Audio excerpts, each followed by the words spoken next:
comment le personnel médical vit la situation d'insécurité globalisée, généralisée, auquel on fait face ici en Haïti? C'est à cette question qu'on va tenter de répondre aujourd'hui avec deux cadres de Médecins Sans Frontières. On est content de recevoir pour cet épisode de Chita Palais à Caïbopos les docteurs Jean-Marc Biquet et Néry Georges.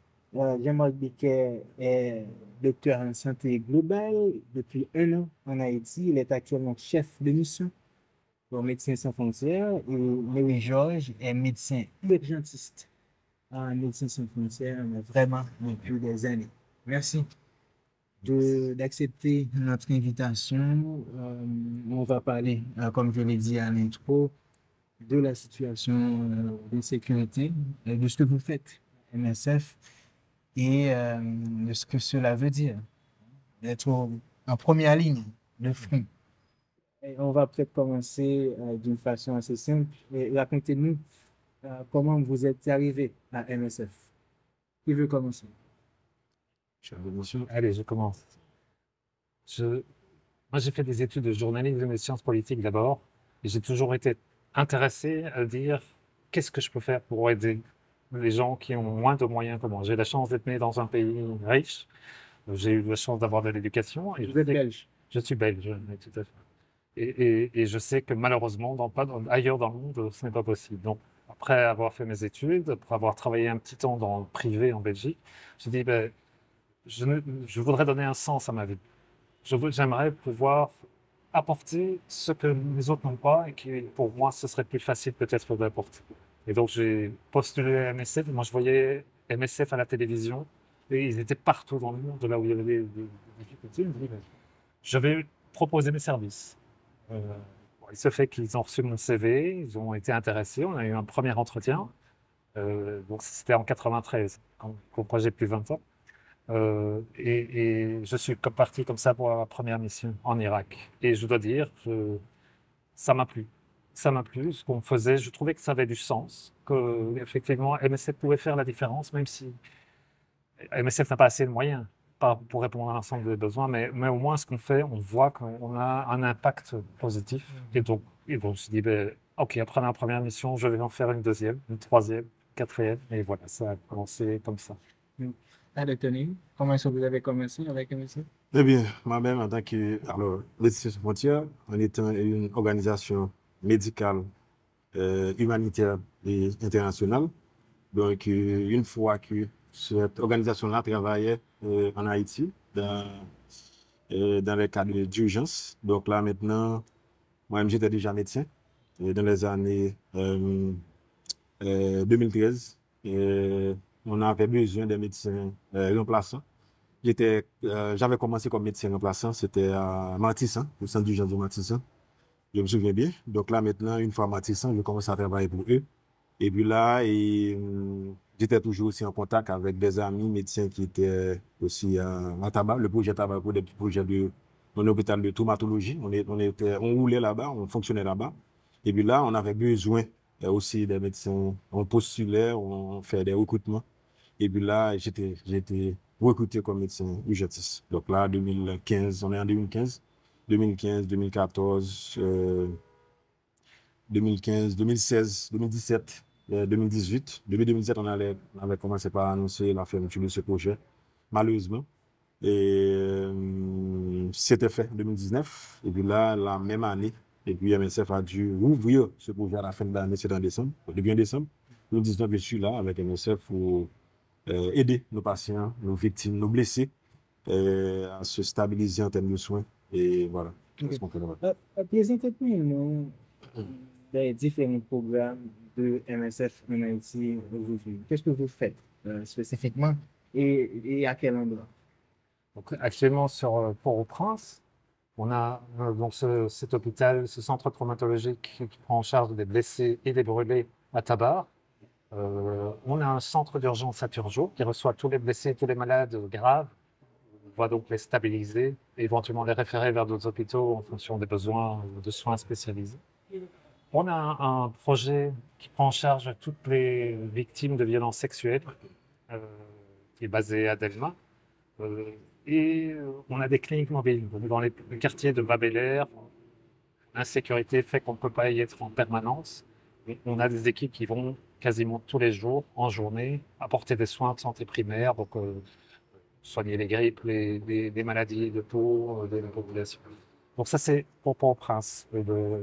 Si on regarde un peu plus large, au niveau de la métropole, il y a à Carrefour, on est en train d'ouvrir un centre de traumatologie, donc de nouveau pour les blessés, les accidentés de la route, les chutes à domicile, les blessés par balle, donc pour faire la chirurgie, les remettre sur pied. Donc il y aura une unité d'hospitalisation. Donc ça, c'est pour janvier 2024.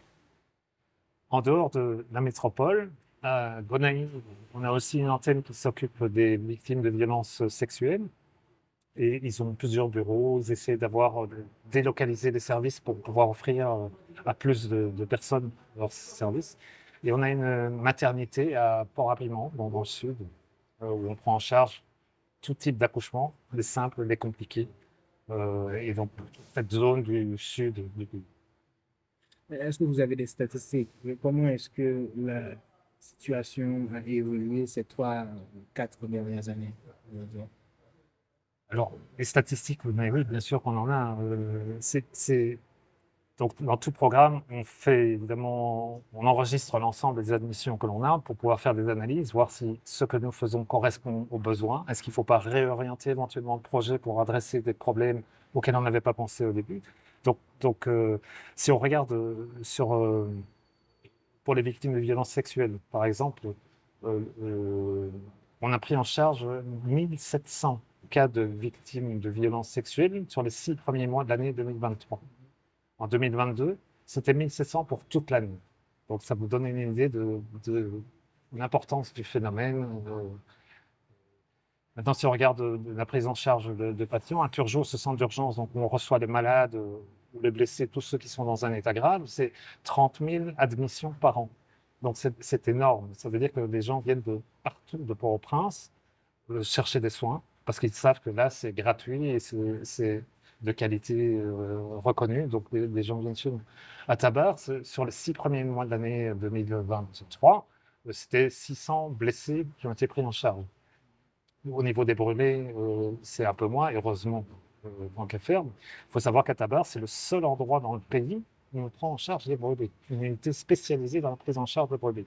Un seul centre pour l'ensemble du pays, ça vous dit qu'il y a un petit problème. Donc, ça veut dire qu'on est souvent débordé. Enfin, on reçoit énormément de patients qui viennent.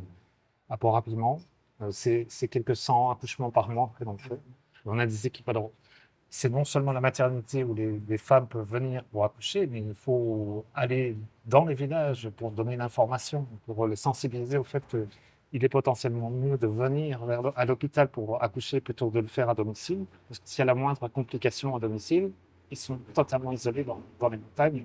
Donc, il y a toute une équipe de sensibilisation qui approche les différents villages, les femmes, les hommes, les chefs de communauté, pour conscientiser et dire il existe un service où vous serez pris en charge correctement, de A jusqu'à Z, et on espère que tout va pouvoir bien se passer. Vous aurez un beau bébé et pouvoir revenir à la maison. Ok, mais en termes de statistiques, globalement, quels sont les cas les plus fréquents que vous recevez?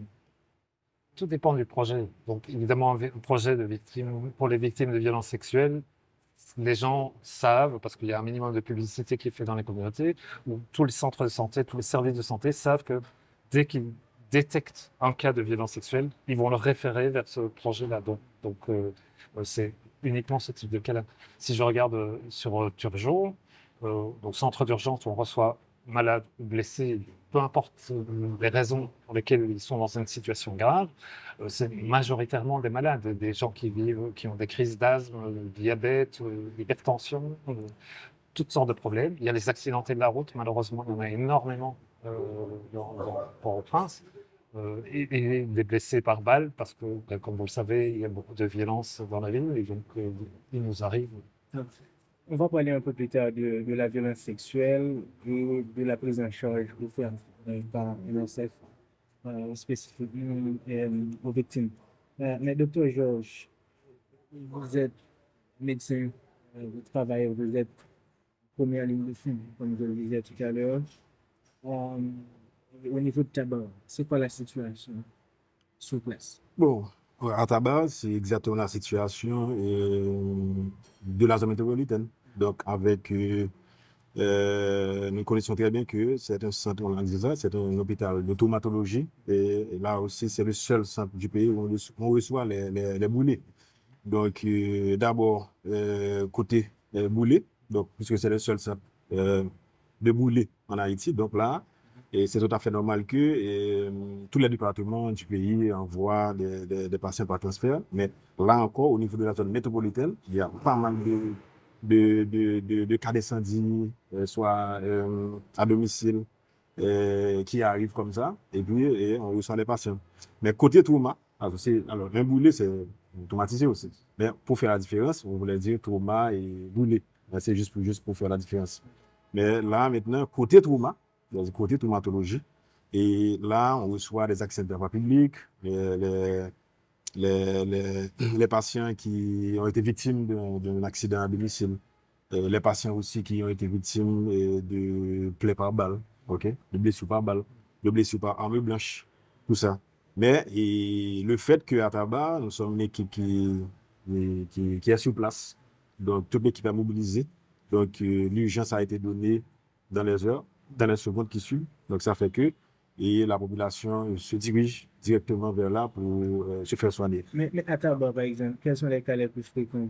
Bon, là, les cas se multiplient, mais les blessures par balle, donc on les reçoit catégoriquement et en majeure partie. Justement, pour les blessés par balle, est-ce qu'il y a des spécificités dans le type de blessure qui arrive au niveau de tabac qui attire votre attention?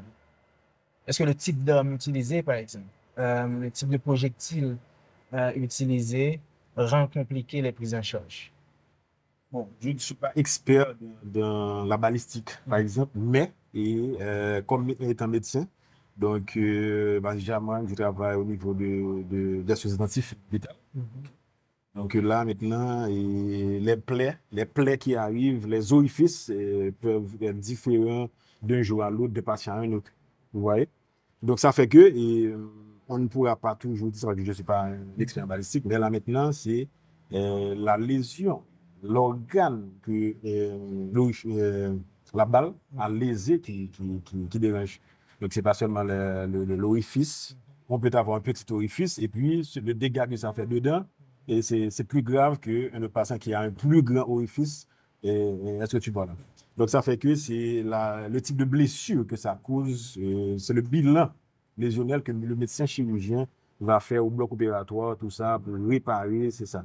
Nous, au niveau des urgences ou bien au niveau des soins intensifs, donc nous sommes là pour faire le suivi et pour ces patients graves. Est-ce qu'il y a un cas particulier qui vous a personnellement marqué? Oui, ça arrive tous les jours. Parce que là, maintenant, il y a certains patients, par exemple, là, les Carrefour, la situation a été compliquée. Donc, ça fait que des patients nous arrivaient, d'abord, ils ont été passés par le centre d'urgence de Turgeot, et puis qui les ont stabilisés avant de les envoyer chez nous. Donc là, maintenant, il faut arriver chez nous. On a reçu des patients qui ont reçu pas mal de projectiles, qui ont été graves, qui ont été passés par nos urgences, et d'abord pour entrer au bloc opératoire pour se faire soigner. Et voilà. Donc, une fois arrivé en ICU, c'est des patients pour faire des suivis avec lesquels. ICU, c'est soins intensifs. C'est des soins intensifs. Mais est-ce qu'il y a une personne en particulier, un cas en particulier qui vous a marqué?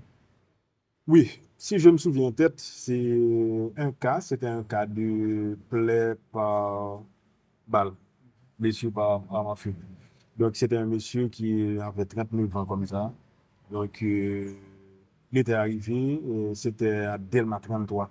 Donc, puisque c'était à Delma 33, c'était dans les parages de l'hôpital. Donc, on a dû l'emmener directement chez nous, à Tabar. Donc là, maintenant, il était vraiment grave, il avait très saigné. Donc, ça fait qu'on avait besoin du sang pour le faire transfuser. Donc, ça a été fait, parce que là-bas, on a une banque de sang pour fonctionner. Donc, ça fait que son état était vraiment catastrophique, donc on a dû le faire. Mais il y a pas mal de cas en tête, mais ce cas-là, c'est un cas récent qui vient de passer chez nous, donc on a dû le faire comme ça. Vous l'avez reçu combien de projectiles? Bon, on avait vu jusqu'à 5 trous, 5 orifices sur le patient. Donc, c'était des plaies à la fois thoraciques et abdominales. Donc, il avait pas mal d'organes et intra-abdominaux qui étaient touchés et aussi ses 2 poumons. C'était un patient très grave. Mais c'est quoi son pronostic aujourd'hui? Bon, il est bien sorti à vu l'optimisation des soins qu'on a fait là-bas. Donc, on a dû le gérer, on a dû le faire sortir. Là, maintenant, c'est un patient qui évolue bien. Donc là, on le prend en charge et j'espère très bientôt il pourra sortir. Ok. Docteur Georges, est-ce que cela vous arrive que les bandits pénètrent l'enceinte de l'hôpital de Tabar? Oui, on a un incident qui était passé dans la nuit du 6 au 7 juillet passé. Donc, j'étais là comme staff médical qui roulait sur la nuit, sur la garde. Donc, mais c'est pas sorti ça de façon officielle, pour communiquer.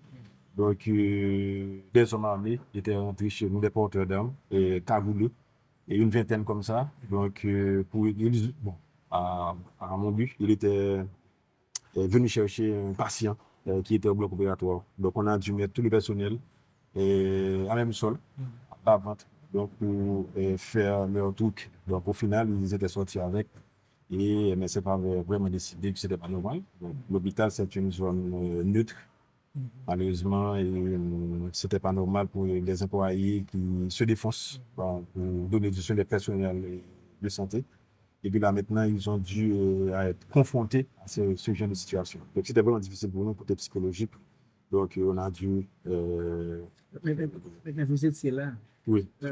C'était quoi l'atmosphère? Bon. Ils étaient combien? Bon, je n'ai pas compté de mes doigts, mais une vingtaine comme ça. Donc, tous armés. Donc, tous armés. Ils ont pénétré tous les espaces de l'hôpital pour essayer de trouver, ils ont essayé de pressurer pour nous dire, voilà, telle personne était entrée là. Il faut nous dire où ça se trouve, ce patient-là. Donc, nous-mêmes, comme employés, c'est pas à nous de faire ça. Donc, par force, ils ont dû chercher partout jusqu'à ce qu'ils ont pu trouver le patient au bloc opératoire et partir avec. Non. Est-ce que vous avez une idée de ce qui est advenu à ce patient? Non, on ne sait rien. Le patient est dehors de la nature, on ne sait rien de ça. J'aimerais que quelles sont les difficultés les plus importantes auxquelles vous faites face à MSF? Je pense en tant que responsable de mission, moi, ce qui m'importe chaque matin, c'est de m'assurer que le personnel qui va travailler va pouvoir le faire en sécurité. Donc vous connaissez la situation en Haïti. Des gens habitent déjà dans des quartiers qui sont eux-mêmes insécurisés. Ils doivent traverser éventuellement la ville pour arriver au travail. Le soir, ils doivent pouvoir rentrer chez eux sains et saufs. Donc, je ne peux rien faire pour changer la situation dans les quartiers, mais moi, je veux en tout cas que dans l'endroit où on travaille, les gens soient à l'aise, en sécurité, se sentent à même de pouvoir faire leur travail. Vous savez, c'est le staff qui travaille à MSF, ce sont des Haïtiens qui subissent la violence au jour le jour. Ils sont traumatisés. Et ils viennent malgré tout travailler. Enfin, c'est remarquable, je ne dis pas ça pour leur faire plaisir, c'est assez remarquable que tous les jours, ils viennent au travail, ils vont passer une journée à éventuellement devoir faire face à un afflux de patients au même moment. Ils sont là pour aider leurs compatriotes. Et mon boulot, c'est de m'assurer qu'ils puissent avoir les moyens de le faire et dans des conditions de sécurité. Et donc, quand un incident arrive comme celui qui est arrivé à Tabar, c'est évidemment inacceptable. Et ça met en question notre présence. Est-ce que je peux accepter que le docteur Georges va aller travailler, prendre des risques de prendre une balle parce que simplement il est médecin, il est en train de... un patient, quel qu'il soit. C'est des moments où parfois c'est difficile. Parfois, il faut dire, on va suspendre les opérations. C'est ce qui s'est produit après l'incident de Tabar. On a suspendu les opérations en disant, bon, d'abord, il faut prendre soin du staff qui a été traumatisé inévitablement par ce qui s'est produit, et c'est de comprendre ce qui s'est passé, s'assurer auprès de tous les contacts qu'on peut avoir auprès des autorités, auprès de la population, auprès de tous les contacts possibles pour dire, est-ce que vous allez respecter MSF et les institutions MSF?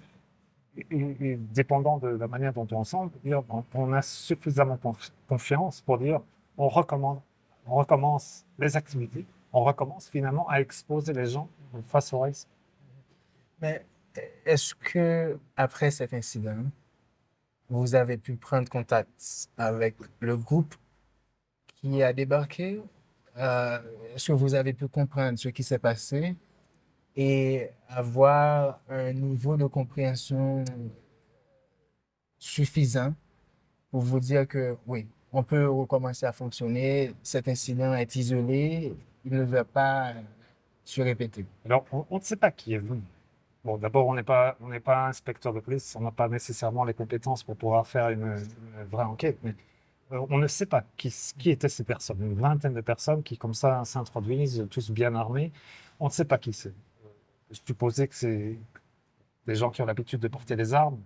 Donc notre manière de gérer ça, c'est après de prendre contact avec toutes les personnes que l'on connaît, qui puissent nous expliquer, d'une part, ce qui aurait pu se produire et quel est le pourcentage de chances que ça se reproduise.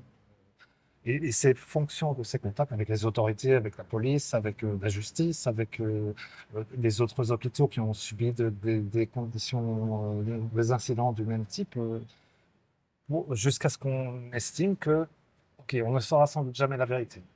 On ne sait pas qui c'est, on ne sait pas si justice sera faite un jour, mais au vu des contacts que l'on a, au vu de la manière dont tout le personnel de la MSF se sent, on se dit, le travail que l'on fait tous les jours, c'est sauver des vies. C'est vraiment très important. Et ça vaut la peine de reprendre, même s'il y a une part de risque qui existe encore. Et peut-être que cet incident va se reproduire demain ou dans un jour. C'est des choix difficiles qu'il faut faire. Quels sont les centres les plus difficiles à opérer? Par principe, quand MSF ouvre un programme, ça va être difficile, puisqu'on va aller là où, pour une raison ou pour une autre, il n'y a pas un accès aux soins pour la population. On va chercher évidemment surtout à cibler les populations les plus vulnérables, donc celles qui n'ont pas du tout d'accès aux soins, parce que le reste de l'offre de soins n'est pas disponible ou financièrement trop cher pour qu'ils puissent y accéder. Donc on sait qu'on va aller vers les problèmes. C'est notre métier. C'est un peu ça, l'humanité. On va là où il y a des problèmes parce qu'on pense qu'on peut essayer d'avoir une valeur ajoutée, de faire un petit peu la différence. Donc c'est sûr que dans des conditions d'insécurité ici sur Haïti, Port-au-Prince, c'est très chaud. Donc si on ouvre un centre traumatologique comme à Tabar, si on ouvre un centre d'urgence comme à Turgeon, eh bien on sait qu'on va avoir des tas de blessés, de malades dans des conditions impossibles et que potentiellement il y aura des problèmes. Et on va installer nos structures là où on pense qu'on a suffisamment de sécurité pour pouvoir fonctionner, travailler. Mais malheureusement, le contexte évolue. Turgeon est une zone plutôt calme, mais avec ce qui s'est passé à Carrefourfeuille, les combats sont rapprochés quasiment limite ou à la porte de l'hôpital. À Drouillard, on a un autre hôpital que j'ai oublié de mentionner tout à l'heure. Il est arrivé plusieurs fois qu'on doit arrêter les opérations parce qu'il y a des combats entre deux groupes armés et les balles tombent au milieu de l'hôpital. Donc, ni les patients ni le personnel ne peuvent fonctionner. Là, on doit suspendre. Mais on sait que quand on suspend, ça veut dire autant de personnes qui ne pourront pas accéder aux soins. Donc, des gens vont mourir de manque de soins parce qu'on ferme nos portes. Donc, il y a une pression pour dire, dès qu'on peut, on essaie de recommencer. Okay. Ça vous est arrivé ces dernières années d'avoir des cas de fatalité parmi le personnel? Je touche du bois. Non, ce n'est pas arrivé. On a du personnel qui malheureusement a subi la violence, mais pas dans le cadre du travail. Pour vous donner un chiffre, il y a environ 20% de notre personnel qui a déjà dû déménager depuis 2 ans, qui a dû quitter sa maison à cause de l'insécurité et devoir aller habiter ailleurs. 20%, c'est énorme. Aujourd'hui, avec ce qui se passe sur Carrefourfeuille, on a un tas de staff qui ne peut plus rentrer chez lui, qui habite chez des amis, certains logent même au sein de l'hôpital parce qu'ils n'ont pas d'endroit où aller. Donc, il y a eu des cas de kidnapping de personnel MSF dans le passé. Je touche du bois, ça c'est toujours bien résolu, sans incident majeur, mais on sait que le risque il est là. Certains ne comprennent pas pourquoi une institution aussi importante que le MSF n'a pas d'agent de sécurité. Est-ce que vous pouvez l'expliquer, expliquer cette décision? Je peux comprendre que ce soit difficile à comprendre, mais notre Je peux m'armer, hein, venir vous protéger. oui, mais vous n'allez pas me protéger. Si je prends un garde armé pour me protéger, ça veut dire que il y a quelque chose d'important à prendre sur moi ou à voler. Donc, ça va attirer des bandits qui vont être plus armés que vous et donc vont vous tuer. On n'a rien à cacher. On fait des actions médicales. Et c'est en travaillant sur l'acceptation, donc en ayant les contacts avec tout le monde des communautés pour expliquer ce que l'on fait, les gens voient qu'effectivement, on ne fait que donner des soins gratuits et de qualité. C'est la population qui nous protège. Parce que eux savent l'importance que notre action peut avoir pour l'ensemble de la communauté. Et on va discuter avec tout le monde. Moi, je discute avec tout le monde pour juste expliquer qui on est, ce que l'on fait. On n'a rien à cacher. On a des processus de recrutement transparents, etc. Et jusqu'à présent, ça marche. Les gens ont confiance. Les gens voient que l'on fait ce que l'on dit que l'on fait, que l'on est ce que l'on dit que l'on est. Et c'est extrêmement important pour nous. Si aujourd'hui, vous êtes membre d'un groupe armé, demain, peut-être que vous aurez quitté le groupe armé, vous serez un citoyen lambda ou vous allez à la police. Il faut que, quelle que soit votre condition, vous soyez persuadé que ce que nous faisons à Médecins sans frontières est utile pour la communauté, voire pour vous-même. Et au nom de ça, eh bien, vous n'allez pas nous attendre. OK. Il ça sorti récemment un article qui parle de partenariat, parfois de fait ou formel, établi entre la police et les centres hospitaliers. C'est un texte qui explique que parfois, la police intervient dans les hôpitaux pour appréhender des individus qui peuvent avoir un lien allégué ou confirmé avec des bandits. Dans certains cas, cela permet de mettre hors d'état de nuire des membres de gang, mais cela arrive aussi que des gens qui n'ont rien à voir avec des gangs, mais qui sont blessés par balle, et puisqu'ils ne sont pas à même d'expliquer pourquoi ils sont blessés, ils sont arrêtés et ils sont emprisonnés et parfois pendant plusieurs années. Dans le texte en question, on a rapporté le cas d'un jeune qui s'appelle Sully, qui a été arrêté en 2013 et 9 ans après, près de 10 ans après, il est encore au pénitencier national. Il ne sait pas pourquoi il est là. Il n'a jamais vu un juge et il attend toujours sa libération. Comment est-ce que vous, à MSF, vous réfléchissez à ces questions-là et comment vous pensez vos partenariats avec les autorités? Vous savez, le MSF n'est pas en dehors des lois. On est même obligé de suivre la loi. Donc, par principe, dans tout état de droit, il y a des règles sur la manière dont on procède à des arrestations ou des interrogatoires de personnes.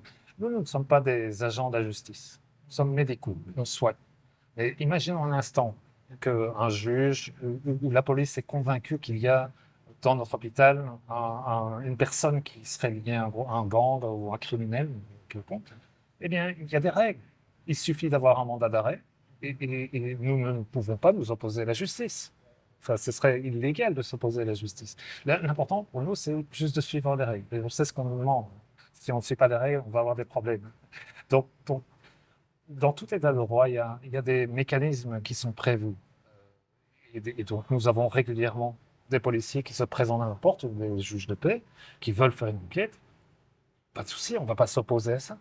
Il y a juste qu'il faut être sûr que ce soit un juge de paix, donc quelqu'un d'assermenté, de compétent, qui reconnaît et qui peut montrer sa carte, parce que tout le monde peut dire qu'il est juge de paix, ou des policiers qui viennent avec un mandat d'arrêt et qui fassent leur travail. Nous, ce qu'on verra, c'est que le patient soit soigné.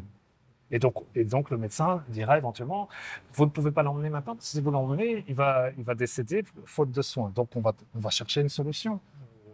Il va être transféré dans un hôpital sous bonne garde de police, comme ça il ne va pas s'enfuir. En général, ils ne sont pas en bon état, hein, donc ils ne risquent pas de s'enfuir. Mais que la justice puisse faire son travail, pas de souci. Pas de souci. Mais qu'est-ce que vous recommandez à quelqu'un qui explique, écoute, dans le contexte actuel, c'est nécessité réglementaire ne devrait pas exister. C'est-à-dire, si la police vient et que la police veut faire son travail, euh, ils doivent pouvoir appréhender n'importe qui, du moins qu'il se présente et qu'il donne peut-être verbalement une raison pour cette arrestation. Qu'est-ce que vous répondez à ça? Pourquoi ce serait un problème? Je pense que dans la question, elle est très difficile, votre question, bien sûr, parce qu'il y a des questions morales, des questions légales, tout simplement.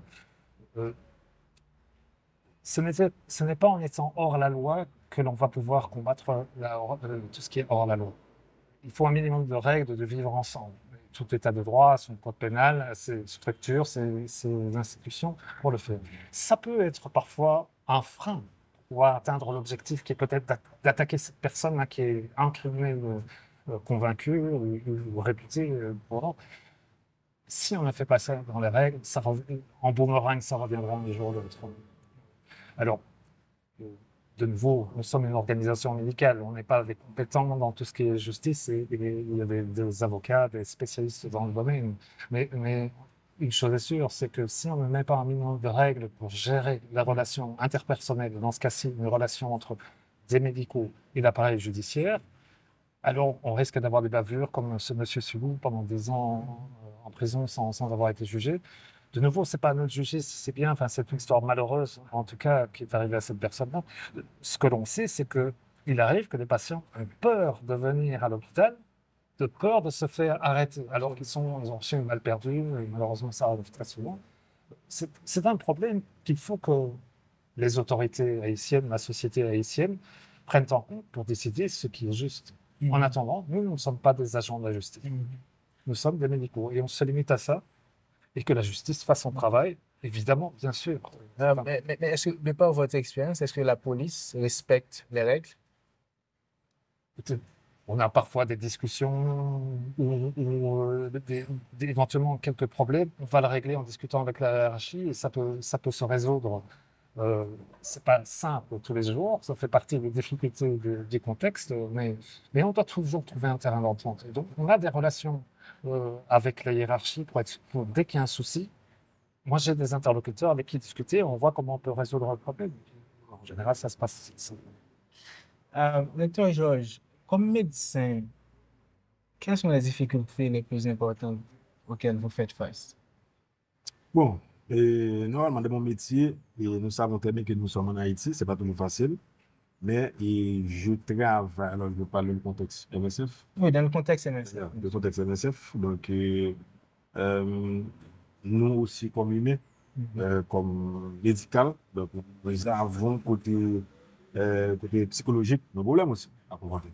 Mais là maintenant, le fait qu'avec l'organisation, donc à chaque fois qu'il y a un problème, et nous avons été appelés à voir nos responsables pour les mettre sur la table. Donc, mais à chaque fois, et soit côté support psychologique, un soutien psychologique, nous avons été approchés à ce niveau-là et tout a été bien. Mais on ne peut pas dire que tout est correct, c'est pas fait. Oui, justement. On arrive quand même, parce que l'objectif, c'est de donner les soins, de sauver la vie.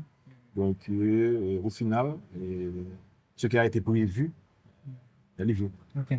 Justement, docteur Georges, les gens ne comprennent pas toujours ce que ça fait que de recevoir jour après jour des gens blessés par balle, des gens traumatisés et fort souvent parmi les plus vulnérables. Qu'est-ce que ça vous fait psychologiquement? Oui, ça, c'est vraiment difficile de continuer à travailler dans un contexte comme ça. Surtout lorsqu'on sait très bien, on ne sait pas quand est-ce que ça va finir.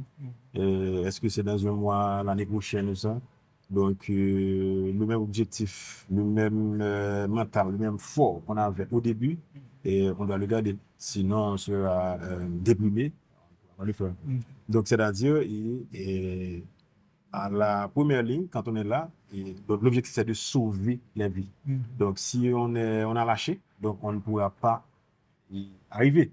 Dans ce cas, il faut continuer à le faire et pour le faire. dehors, les profanes, ils ne font pas tout comprendre ça. Mm. Parce qu'eux-mêmes, ils ne sont pas dans cette situation-là, ils ne travaillent pas dans ce métier-là. Donc, ce n'est pas toujours facile pour eux de comprendre que tous les jours, vous laissez chez soi pour aller travailler comme ça avec des patients. Et c'est toujours difficile. Dans le même contexte, un père de famille qui vous est arrivé, c'est une mère de famille, c'est un jeune, c'est un enfant. Ouais. Et c'est une personne d'âge de troisième âge. Donc, c'est vraiment difficile. Mais le fort, il faut, pour continuer à le faire, si vous lâchez un jour, donc voilà, c'est foutu. Ok, maintenant, parlons du centre de tabac et des institutions un peu périphériques. Est-ce que cela vous est déjà arrivé de ne pas pouvoir sauver un patient parce que vous n'avez peut-être pas sur place les matériels nécessaires ou parce qu'il y a un problème avec le système de référence? Je voudrais qu'on parle de ça. D'abord, l'ANSF a ce qu'on appelle des critères d'admission. C'est-à-dire, si le patient rentre dans notre critère d'admission, on le prend en charge. Mais si le patient est hors critère, c'est-à-dire dépasse les soins que nous donnons dans notre projet, donc là, il sera réorienté ou référé. Donc là, maintenant, notre avantage, notre objectif, c'est de prendre contact avec une autre structure hospitalière avant de le référer. C'est ce qu'on fait. C'est indéniablement une difficulté du travail et peut-être un peu moins à tabac parce que là, ils ont une capacité d'hospitalisation qui est un centre d'urgence où on reçoit tous les malades ou les blessés graves, on les stabilise, mais on n'a pas une capacité d'hospitalisation. Donc, il faut trouver une institution où référer ces personnes. Et ça arrive malheureusement régulièrement qu'une ambulance parte vers un hôpital pour essayer d'avoir un lit. L'hôpital ne peut pas ou ne veut pas prendre le patient, on va aller à un autre, et l'ambulance comme ça doit circuler dans toute la ville jusqu'à ce qu'on trouve un lit pour recevoir le patient. Le problème, il est double. C'est que l'offre de soins sur Port-au-Prince est trop limitée. Le nombre de lits d'hospitalisation pour le nombre d'habitants n'est pas assez important. Et alors, il y a un énorme problème, c'est que souvent les soins coûtent très cher. Et c'est hors de portée de la majorité des habitants. Donc, MSF ne peut pas payer les factures pour les milliers de patients qui sont en besoin. Donc on a des situations régulièrement où on va devoir bricoler une solution, mais on ne peut pas donner la solution qui serait la meilleure pour ces patients-là. Qu'est-ce que ça veut dire, bricoler une solution dans ce contexte précis?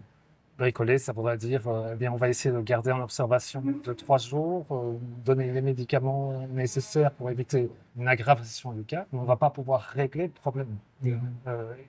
Et jusqu'au jour où la personne a récolté de l'argent auprès de la famille pour pouvoir payer les soins dans un hôpital privé qui est malheureusement cher, mais là où les soins adaptés peuvent être donnés.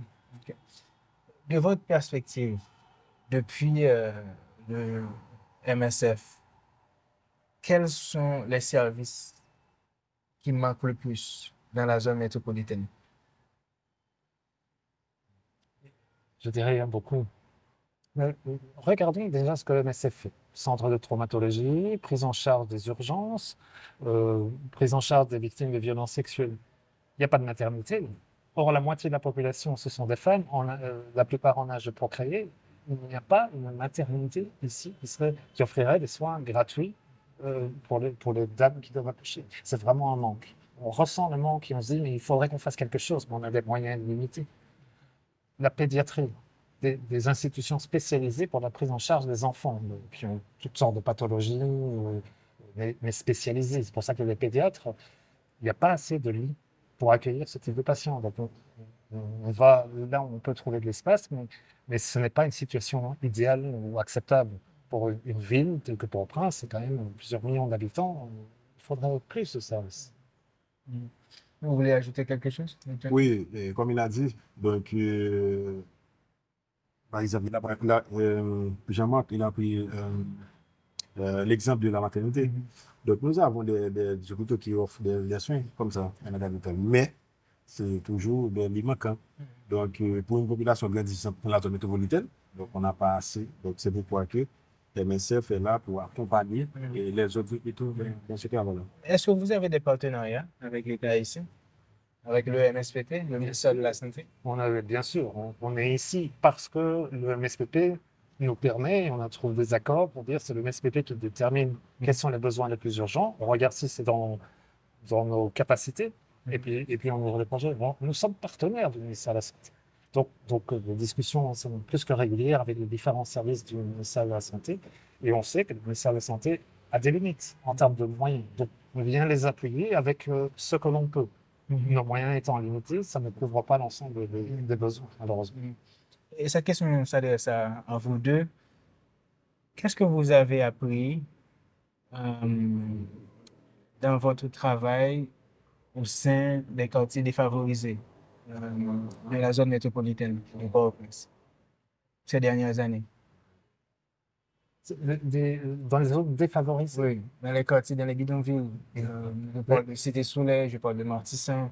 Donc, un des projets sur lesquels j'ai pas assez insisté, donc on a à Drouillard, juste à côté de Cité-Soleil, un centre d'urgence aussi, qui malheureusement doit régulièrement suspendre ses activités à cause de la violence qui est autour. L'idée, c'est donc de pouvoir recueillir les patients qui viennent de Cité-Soleil, qui peuvent arriver à sortir et arriver jusqu'à Drouillard, et de là, on les prend en charge et on va les transférer éventuellement sur Tabar ou d'autres hôpitaux. On avait un projet à Martissan depuis 2006, en plein cœur de Martissan. Mais la guerre entre gangs en 2021 a fait qu'on a été obligé d'évacuer. C'est à ce moment-là qu'on a ouvert Turgeot. Et si vous passez sur la RN2, vous passez à côté du centre d'urgence de MSF, qui crée des balles, donc dans ce no man's land où c'est tout vide, il n'y a personne. On n'a pas pu continuer. Et effectivement, notre intention au départ, c'était d'aller auprès de ces populations-là qui sont les plus défavorisées. L'accès aux soins ou aux services publics en général est extrêmement limité. Donc, il y aura beaucoup plus de chances d'avoir des gens malades qui ne sont pas capables d'obtenir des soins. Donc, c'est évidemment vers ce type d'endroit qu'on va prioritairement aller, plutôt que d'ouvrir ici à Pétionville, où des gens souffrent aussi, bien sûr, mais pour la plupart, plus de moyens, ils sont capables de pouvoir aller vers des services payants ou des services. Donc, notre cible principale, ce sera les plus vulnérables. Parlons maintenant du choléra. La maladie a surgi l'année dernière, je crois que c'était en octobre. Et je pense qu'une partie de la population ne comprend pas. Est-ce qu'on est dans une phase aujourd'hui où le choléra est inquiétant? Ou est-ce qu'on a stabilisé? Ou est-ce que la situation régresse? Au-delà des chiffres qui sont communiqués régulièrement par les autorités, vous êtes sur le terrain. Qu'est-ce que vous observez? On avait pensé qu'en 2019, la maladie était éradiquée ici en Haïti. Et malheureusement, elle a ressurgi en fin 2022. D'où vient l'erreur d'après vous? C'est pas une question d'erreur. C'est pas une question d'erreur. C'est si pendant une période de temps suffisamment longue, il n'y a pas de cas déclarés, on estime que la maladie est éradiquée. Et sans doute que pendant toute cette période-là, de 3 ans si je ne m'abuse, il n'y a pas eu de cas confirmés de choléra. Donc tout le monde pouvait raisonnablement penser qu'effectivement le choléra était éradiqué. Vous ne pensez pas qu'il y avait un problème dans le système de surveillance épidémiologique? Peut-être. Ce que je sais, en tout cas, c'est qu'il y a un problème sérieux dans le système d'adduction d'eau. Sur le bas de la ville, l'eau que les gens boivent n'est pas nécessairement chlorée. Les tuyaux sont cassés, donc le vibration qui est la maladie, peut se tapir pendant des années assez calmes et puis ressurgir dès qu'on remue un petit peu l'eau dans cet endroit-là. Donc le choléra est indéniablement une maladie qui pourrait être éradiquée si on avait un bon système d'adduction d'eau, de sanitation. Et je ne vais pas vous dépeindre la situation dans les rues du bas de la ville. C'est rempli de détritus, c'est de l'eau stagnante, toutes les conditions idéales pour le développement de maladie. Donc, il faudrait pouvoir investir, nettoyer correctement, avoir des vraies canalisations d'eau, avoir un vrai système d'écoulement des eaux de pluie vers la mer, avec tous les déchets qui soient ramassés pour dire qu'on serait dans des conditions où il n'y aurait pas de raison que le choléra subsiste. Et c'est quoi l'ampleur de la situation? Donc, on a vécu cette flambée de choléra à partir du 29 septembre. Le premier cas de choléra a été confirmé, est arrivé à Turgeau. Le même jour, à Cité Soleil, MSF recevait aussi le premier cas là-bas. Et ça a monté très vite en puissance. Ça s'est relativement calmé en février. Et puis, il y a eu une nouvelle résurgence de cas au mois d'avril.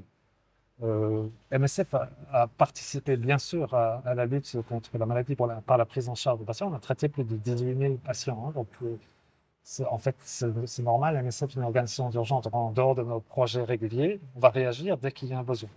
Il y a une crise de déplacés aujourd'hui. Eh bien, évidemment, on va bouger. On va aller voir quels sont les besoins. On va faire le maximum de ce que l'on peut pour prendre en charge. Il y a eu un tremblement de terre de côté de Jérémy. Une équipe de MSF est allée sur place. Et pour revenir sur le choléra, on peut voir aujourd'hui qu'il y a une baisse de cas, mais il y a des petits foyers un petit peu partout dans le pays. Donc, qui ne touchent pas énormément de patients, mais qui veulent dire que la maladie est toujours bien présente. Ce que tout le monde attend, c'est la fin de la saison des pluies, pour espérer pouvoir dire, OK, ça va se calmer, il y aura jusqu'à la prochaine saison plus de cas. Mais malheureusement, aujourd'hui encore, il y a des cas au Caille, dans le sud, au nord, et même sur Port-au-Prince. OK. Alors, parlons un peu management. Certaines organisations parlent de difficultés qu'elles rencontrent quand il s'agit de recruter du personnel et aussi de garder le personnel. Certaines institutions, voilà, ils ont ce qu'on appelle une retention rate assez faible. Et cela serait dû en partie à la situation actuelle. Les gens quittent le pays. Il y a le programme Biden voilà, qui donne l'opportunité à des dizaines et des dizaines de professionnels voilà, qui quittent le pays. Est-ce un problème présent à MSF et comment est-ce que vous gérez cela? Bien sûr que nous sommes aussi touchés par la problématique des ressources humaines. Donc, du personnel de MSF décide, en âme et conscience, que pour eux, il est mieux de quitter le pays. Et chaque mois, nous avons des démissions de gens qui partent aux États-Unis avec le programme Biden. Et c'est leur choix. Et c'est tout à fait respectable. Combien de gens ont quitté? Ça dépend des projets et des zones, mais ça peut être 9 personnes par mois qui quittent. Et évidemment, malheureusement, c'est souvent des personnes qui sont qualifiées. Donc, des personnes qui ont un diplôme, des personnes qui ont des compétences particulières, qui sont donc particulièrement utiles dans un projet, qui s'en vont. Donc, il faut pouvoir remplacer pour qu'il y ait Moi, ce qui m'inquiète, c'est l'avenir. OK, c'est difficile pour nous. Voilà, un médecin urgentiste ou un chirurgien s'en va, on va chercher à le remplacer. Et on discute et on dialogue avec le ministère de la Santé pour trouver des solutions. On fait des recrutements le plus large possible. On est en permanence en train de recruter des gens pour remplacer ceux qui partent. C'est inévitable. Mais ce qui m'inquiète, c'est l'avenir. Cette force vive du pays qui s'en va. C'est qui va reconstruire Haïti quand on va retrouver le calme, si les gens s'en vont. Donc c'est inquiétant pour Haïti. Nous, on va essayer de gérer au mieux. Mais c'est vrai, ce n'est pas facile. Quand un chirurgien part, ça veut dire que tout ce qu'il faut recruter, ça va peut-être mettre quelques semaines avant de trouver un autre chirurgien qui est disponible, qui veut bien venir travailler. Donc, on doit bricoler.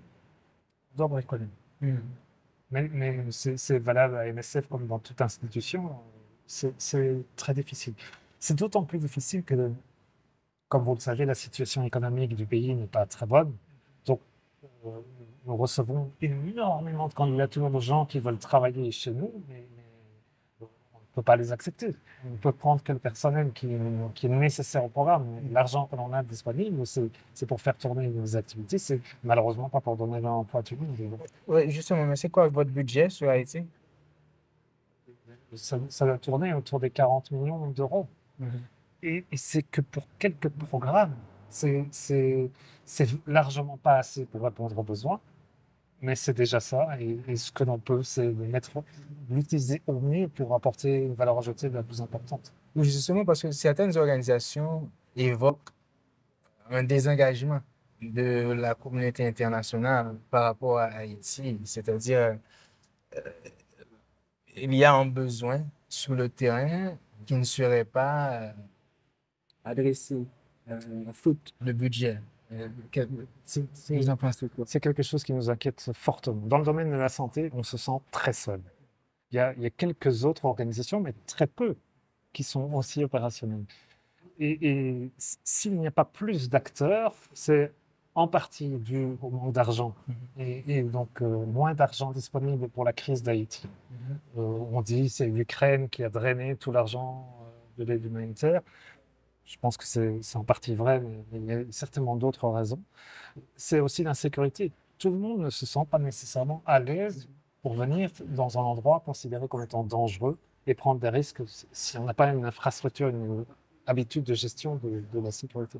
Donc, il y a plusieurs handicaps, mais c'est une situation qui nous inquiète et vous pouvez compter sur nous.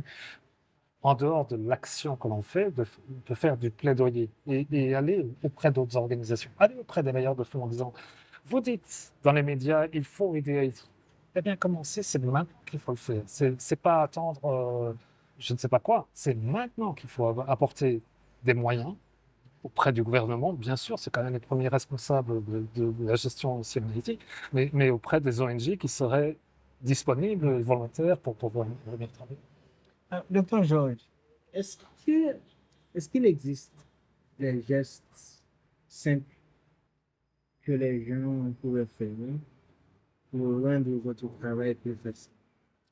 Vous dites les gens, Les gens, la famille les victimes elles-mêmes, parce qu'il y a des petits trucs simples qu'ils ne connaissent pas, qui pourraient t'aider en cas d'urgence. oui, par exemple, nous sommes dans un contexte de, parce que je suis à tabac, je suis dans une traumatologie. Donc, quand on dit trauma, il y a déficience, il y a perte sanguine. Voilà. Donc, par exemple, on a un bloc, une mode de sang à tabac. Donc, les familles doivent toujours, par exemple, se mobiliser pour se mettre disponibles quant à la collecte de dons, dons de sang. Donc, c'est une difficulté pour nous. Donc, c'est vrai qu'il y a un service qui fait la sensibilisation pour ça dans les quartiers, mais généralement, il y a toujours un manque. Ça, c'est déjà une façon de promouvoir, du moins de sensibiliser les gens à venir donner du sang pour leurs patients et à l'hôpital. C'est vraiment important parce que ça, en Haïti, dans le collecte de sang, la donation de sang, donc là, nous avons une déficience. J'ai deux dernières questions. La première, c'est une question pour vous deux. Qu'est-ce qu'il faut améliorer globalement dans le système de santé en Haïti? Vaste sujet. Absolument. Ce serait indécent de ma part, même indécent de la part de Médecins sans frontières en tant qu'organisation humanitaire étrangère, de dire à Haïti ce qu'il faudrait faire. Il existe des personnes totalement compétentes au niveau du ministère de la Santé qui ont une vision globale et historique de la situation, des besoins. Et je pense que eux seraient bien plus à même de pouvoir répondre à la question. Une chose est sûre, c'est qu'aujourd'hui, en matière d'offres de soins, il n'y a pas assez. C'est évident. D'offres de soins qui soient accessibles, donc financièrement accessibles pour les patients qui sont malheureusement de plus en plus pauvres. Donc il faut plus. Alors, comment, où vous pouvez être sûr qu'au niveau du ministère de la Santé, ils y réfléchissent, ça fait partie de leur cauchemar quotidien, d'essayer de mobiliser d'autres acteurs, de mobiliser les meilleures ressources qu'ils ont et de les distribuer là où c'est le plus urgent. Et je suis sûr qu'ils ont une vision plus globale. OK. Et Dr. Georges, Oui, bon, c'est vraiment votre difficile. expérience? Oui, par mon expérience, c'est vraiment difficile dans un contexte comme Haïti, un pays vraiment pauvre. Et comme on a dit, le MSPP, donc, il a sur sa table un gros problème chaque jour pour décider, pour savoir comment faire pour soulever la question du système de santé en Haïti. Donc, c'est défaillant, c'est vraiment défaillant. Aux yeux de tout le monde, on n'essaie pas d'exposer ou du moins de généraliser la situation, mais on sait très bien que c'est défaillant. Donc là, ça fait que eux-mêmes, ils ont un programme Et dans la route, c'est difficile à trouver le meilleur moyen pour faire le travail. Mais en cours de route, le gouvernement va s'asseoir sur ça pour discuter comment on va faire. Mais le travail est grand parce que là, c'est tous les jours qu'il faut réfléchir.